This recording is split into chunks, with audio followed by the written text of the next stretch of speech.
What's up, Archons? I'm Flightless Pheasant, and now that you're here, the theory crafting and speculation can begin. But before we do, I'm a huge fan of Keyforge. If you are too, please like, subscribe, and hit the bell, as I'll be bringing you even more lore from Keyforge and the Crucible.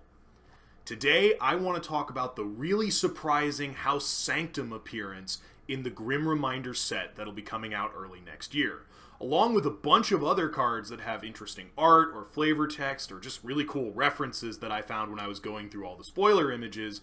And I want to know what you guys think about some of these, and if there's any cards you saw that you think are particularly exciting that I might have missed. So before anything else, we're going to go ahead and just go through some of these cards that have interesting references to other media outside of the game that I think are really fun for their own reasons. One of the things I've always liked about Keyforge is how tongue-in-cheek the tone of the game is, and how frequently the cards will reference other media from outside of the game in a really fun and interesting way. For instance, one of my favorite flavor texts of all time is on the card Bat Drone, because I just really like the way that it makes your brain immediately go to the original Batman theme. Did you hear it? I hear it every time. And anyway, so in that vein, there's a lot of cards in this set that have external references that are either really cool or really on the nose or just sort of interesting, and I kind of want to go through a few of them with you guys before we get into some of the meatier lore stuff. The first card I have on my list for this is Soul Exchange. So this card is from House Aquaidan and has a flavor text that reads, "You can't gain something without giving something in return." Now, to me, this sounds like a Full Metal Alchemist reference. For those of you who know, Full Metal Alchemist is an anime that came out in the, pretty sure it was the 90s or early 2000s, and then got a reboot anime called Full Metal Alchemist Brotherhood. But the whole idea is there is this thing called equivalent exchange. You can't gain something without giving something of equal value. And I think reinforcing this idea is that on this card you see a large character in a big suit of armor and a much shorter character, here a goblin, but I think this is a direct reference to Edward and Alphonse Elric, the two main characters of the show. Well done, Keyforge. I see what you're doing there. Next up, we have Sandworm, and if this isn't a Dune reference, then I haven't read enough Dune books. The Sandworm in Dune is a creature that's associated with the spice from that planet, which is the valuable resource that everybody's after. And so I really like that this card ended up getting 2 Amber Pips on it, because it makes it feel like it's also connected with Amber, the really valuable resource in Keyforge. This is another really good reference. From there, we move on to Island of Misfit Toys. This is a reference to the Rudolph the Red-Nosed Reindeer Christmas special that used to play all the time, that I definitely watched as a kid, and the song from that special called Island of Misfit Toys.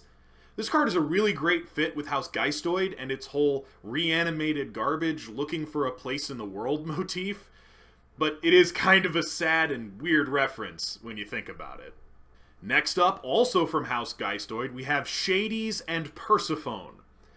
I'm actually really frustrated how long it took me to get this reference, but this is Hades and Persephone from Greek mythology and several other places. I'm really upset with myself for how long it took for me to figure this one out. I spent days agonizing over why these two cards were connected before I finally got it.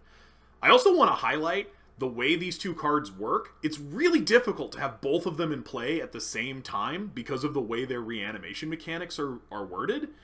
And that fits really well with the Hades and Persephone lore, that she is a character who's centered around spring, and then he's got more of an association with winter. Next up is Plague Wind. This card has really clever flavor text that is meant to associate it with the song Down with the Sickness. Yeah, the flavor text on this is "oh wah, oh," which is the introductory vocalizations before the song Down with the Sickness gets going. Well done, Ghost Galaxy. Next up, from Star Alliance, is Anachronometer. First of all, I want to give props to this name. I really like the name of this card, but it's the flavor text I want to focus on. It says, roll for insight, and as a forever DM, I couldn't let a D&D reference go by without calling it out. Also from House Star Alliance, we have Paradox Shield. This card, in the art, references Marty McFly of Back to the Future fame. In fact, it's even one of his classic poses. Like, I really love those movies, but yeah, he could have used a Paradox Shield, perhaps. And the last card I want to highlight is from House Untamed. This is called The Circle of Life, which is a Lion King reference to the song The Circle of Life. Doing a lot of songs this time, I think. Next, I want to talk about some cards in this set that reference cards from previous sets, either in their art or flavor text. So the first one on this list is Memorialize the Fallen. This card says, the vow has been honored. And if we go back and we look at the card Vow of Blood, we can see that the character standing in this card is very similar to the one at the memorial in this one. Nice to know that they were able to get revenge for their fallen friend. Next, we have Well of Memory. This Geistoid card actually showcases the fight between Onyx and Opal Knight, a Dis and Sanctum creature, who had a big scuffle a few sets back. So that's also a really cool reference. Next, we have Comm Officer Palik, and oh boy, does this card have a lot that it tells us. First of all, it tells us that the previous 3 Comm Officers, that being Comm Officer Gross, Comm Officer Hinges, and Comm Officer Kirby, are all dead. And to comfort our brand new Comm Officer Palik, Captain Valjerico says, good luck! We have another Star Alliance card next called Into the Warp.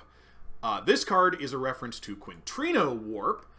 Both cards have very similar effects, but Into the Warp has Science Officer Kincaid letting us know that we've managed to contain the phenomenon in a handheld vessel and can now deploy it for a more variable but still very good effect. And the last card I want to highlight, I'm not actually quite sure if it is a reference or not, so maybe you tell me if you see something different, but in Untamed there's a new creature called Jervy who's resurrecting or seeming to resurrect some other creature from a pool of energy. And to me, this looks a lot like a Moorwolf that they're being brought back to life. But if you see something else, let me know in the comments, because I'm curious about this one. Next, I want to really quickly highlight a couple of Geistoid cards that stuck out to me and were interesting for lore reasons. I'm going to do a full house breakdown on House Geistoid at some point in the near future, so keep your eye out for that. But this is just a few things that were in this set that really stuck out to me and that I thought are worth mentioning. First, House Geistoid is all about reanimating discarded objects and trying to give them new purpose, but it seems pretty clear to me that sometimes those objects just want to make friends. And there's a couple of cards in this set that really showcase that for me. First, we've got Phantasmal Visit, which I'm pretty sure shows a Geistoid creature trying really hard to make friends with a bunch of toddlers, and it's not going well. Then we also have Protective Playmate, and this card's really cool because it looks like this particular member of House Geistoid has found a friend that he really wants to keep safe. Also, I'm not sure, but I think that that friend is a Silicate, which is a race of creatures we know to exist on the Crucible from the Keyforge roleplay setting that haven't really gotten a lot of showcasing outside of the one token from Winds of Exchange. So that's also really interesting. And the last one I want to highlight isn't actually a Geistoid card per se, but it's absolutely someone who was reanimated by them, and that's Quartermaster Botti. Look at this guy finding his home in Star Alliance. They're just so friendly. And he's got a hard-working job, and everybody's real excited to see him. This is just real wholesome for me. The next thing I want to talk about is that there are actually a lot of cards in this set that have very interesting traits that stood out to me as worth calling out for a number of reasons. So the first thing I want to do is I want to call out that this set actually introduces a few creatures with 3 traits. In Keyforge, it's really common for creatures to have 1 or sometimes 2 traits, with usually, if they do have 2 traits, the first one is their species and the second one is their profession. But it's actually pretty rare to have 3 traits. Now, there have been a few in the past, like the Shadow Council and Eldest Bear both have 3 traits, but they're also both leaders, and the leader trait has game implications, so that's kind of in its own category. There's also CPO Zytar and Science Officer Kincaid, who are both proximans, but they also get the alien trait in addition to their profession, which again is sort of odd, but I guess is a pattern for proximans. And the only other example we had before this set was a away team, and this is a lot of people, so I guess it's totally fair that it has 3 traits. But there are 3 new cards in this set that also have 3 traits. One of them is Witch Queen, and I guess I'd put this in the same category as the Shadow Council and Eldest Bear, where Leader is kind of a trait that has more implication for its mechanical purpose than it tells us about the actual character. But there are 2 cards in this set with 3 traits that are not proximans, aren't multiple people, and aren't leaders, which really surprised me. Those are Siphonitarian and Shrink Ray Technician, both of whom have 3 traits that relate directly to them, though I guess Siphonitarian is probably referencing his mount, but still, you get the point. This is a really interesting thing. Next, I'm going to talk about a couple of Geistoid cards that have some traits that took me by surprise. The first one I want to talk about is Mehmet. Mehmet has the Fairy trait, which there have been a lot of fairies in Keyforge in the past, but they all kind of look like this. And none of them really look like this. So I don't know exactly if this is a different kind of fairy, or if they used a fairy in the reanimation process for Mehmet, but I really do want to know more. Next on my list, there's a couple of Geistoid creatures who have a trait that was previously reserved for artifacts and didn't appear on creatures, and that would be Reaver and Albia Stray. Both of these creatures have the Vehicle trait, which, again, we've seen before, but it's always been on artifacts, so that's another really cool thing. And as kind of a reversal of that idea, we also have Plow Sword, which is an artifact that has a trait that only appears on creatures. Spectre. Although, in fairness, most of the Spectres are brand new and coming out with House Geistoid, so they're kind of setting their own trend to break with this one. Still, it's really interesting to see traits designed for creatures on artifacts and traits designed for artifacts on creatures.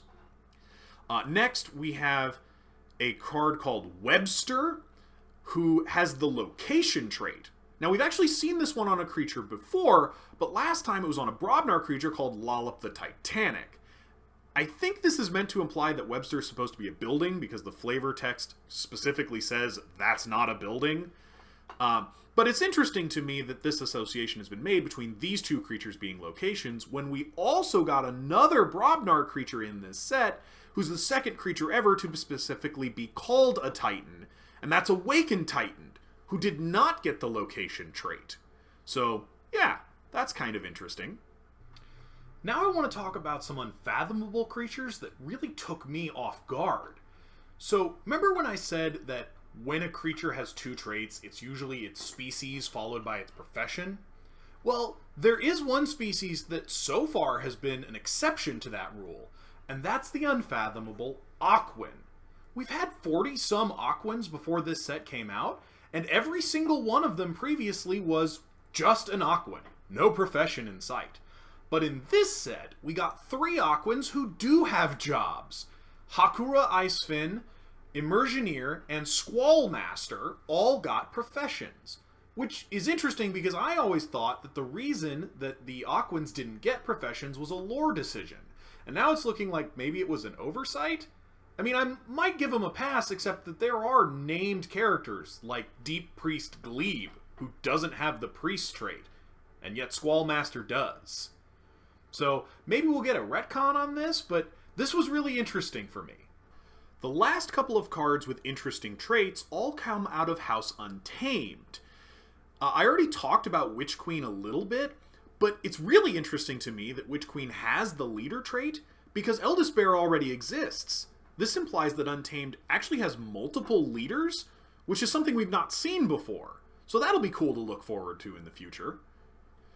There's also Forgotten Guardian, a creature introduced to us by House Untamed that has the Elemental trait, a trait we've never seen before. So now we've got another super rare trait, like Dragon, to look out for. And the last one I want to highlight is actually Warfaline. Warfaline got the Cat trait, which is interesting because the Cat Tribal isn't really a thing in this set, and it didn't appear in the set that had Cat Tribal, so I'm not exactly sure why it needed to get the cat trait, unless we're planning on reprinting him in a future set with his fellow kitties, in which case, heck yeah, I'm really looking forward to that too. These last couple of cards I want to highlight are actually really interesting and have deep lore implications that I wasn't aware of before this set came out, and so that's why I really wanted to save them for last. So the first card I want to talk about is Fiery Jark. This Brobnar Goblin has the word Jark in his name, just like Slimy Jark, which is interesting because I previously thought Slimy Jark was this guy's name, not a title, but looking at these two creatures, I'm pretty sure they're not the same person, which implies that Jark, rather than being a name, is a title of some kind. I don't know exactly what it could mean, but I'm really looking forward to seeing more cards like this to see if I can piece it together. I also want to talk about Dark Heart of the Forest, which is definitely a reference to the original Heart of the Forest, but to me it looks like something really horrible has corrupted it and caused some sort of internal turmoil. I can't exactly highlight what happened here, but keep an eye out because I have a video I want to do on the revenants from this set, and I think there might be a connection here between what's happening to the Heart of the Forest and all of these creatures who've been resurrected. The last one I want to talk about is the one that made me want to do this entire video, and that is Thing in the Deep and Open the Seal. Now, Open the Seal and Thing in the Deep are already really interesting cards for the way their mechanics work, but I took one look at Open the Seal's art and knew I had to talk about this. That symbol on the seal is the symbol for House Sanctum. That's a big deal, because it implies that House Sanctum was directly responsible in some way for sealing the Thing in the Deep. Now, I don't know when this could have happened or how, but man is it interesting, because it's one of the few times I'm able to find in cards where Sanctum is directly referenced on someone else's cards as sealing things away, and I really feel like there's more to the story here, especially because House Sanctum isn't going to be in the Grim Reminders set. It's really impressive to me just how front and center they are in what appears to be a really interesting story. I really hope you enjoyed going through these cards with me, and if there are any other cards that you liked the art, flavor text, or references in, please let me know down in the comments, because I'm very interested to know what you saw going through the spoilers for Grim Reminders. I have more videos I want to do on some of these similar subjects, so keep your eyes open for those in the near future. Until next time, I'm Flightless Pheasant, and thanks so much for coming along with me as we dug into the lore of the upcoming Grim Reminders set. Until next time, later Archons!